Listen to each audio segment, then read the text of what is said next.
A report this morning alleges an intelligence officer who worked for Democrats on the House Intelligence Committee warned FBI investigators California Senator Adam Schiff authorized leaking classified information over the Russia collusion hoax back in 2017.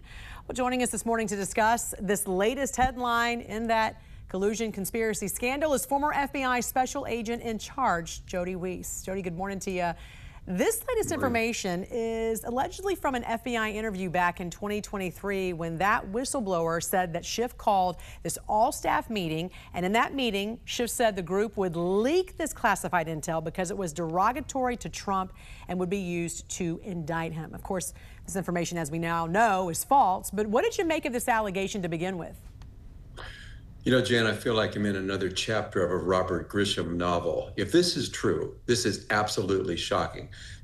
Leaking information is a crime, no doubt about it. Leaking information with the intent to smear a president, with the intent to perhaps indict a president, that should terrify every American in this country, regardless of party.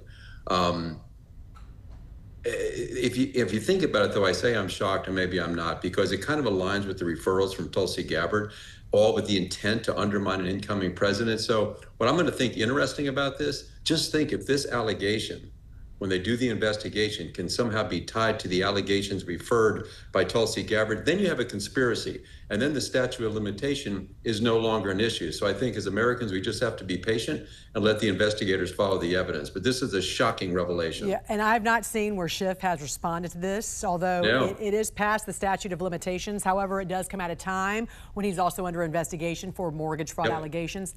Timing, not good for him. Speaking of timing, though, last week FBI Director Kash Patel fired several senior bureau members, including the former acting FBI director. But you say these firings were long overdue. Yeah, I think a lot of people thought these were going to happen right away. You have to keep in mind, to move a member of the senior executive staff, the director will have to wait 120 days. You just have to do that. But when you look at some of these people, you know, some of them just had to go. Now, there may be smart people that will disagree. Some will say this is going to be the demise of the Bureau, losing all this incredible talent. To those people, I say absolute nonsense. Got to keep in mind, most of these individuals were probably eligible to retire. And there's a quote from Winston Churchill who said, "The graveyard is full of indispensable men." But what we saw going on in the Bureau for the past 10 years, Jan, it cannot happen again. Politicalization of the FBI cannot happen.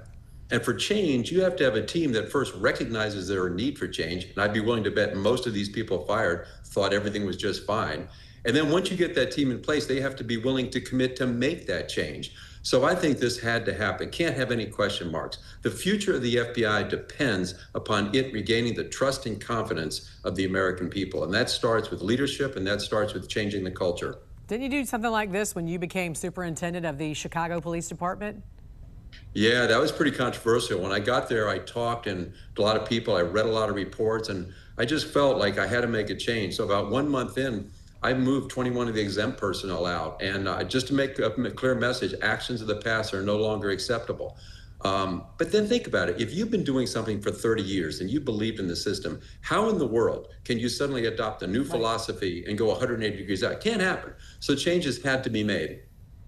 I want to ask you about some changes coming to Washington, D.C. The police force now under federal control. How will the FBI play into this? Jen, I wish I was an agent in D.C. right now, because this is going to be fun.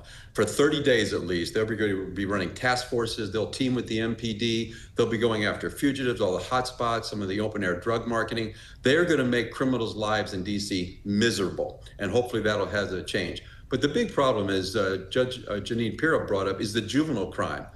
The laws need to change. If you've got a 14, 15-year-old that's killing people and you can't charge them as an adult, that's a big problem. So who knows how this may play out in the end? Maybe home rule will go away. But I think it's going to be an exciting time for law enforcement in D.C. because the handcuffs are going to be taken off and they're going to be pushed very hard to put an end to this crime, which is just outrageous in the nation's capital. Former Superintendent, Chicago PD, and retired special agent in charge at the FBI, Jody Weis. Thanks for joining us this morning. We appreciate it. Thank you, Jan.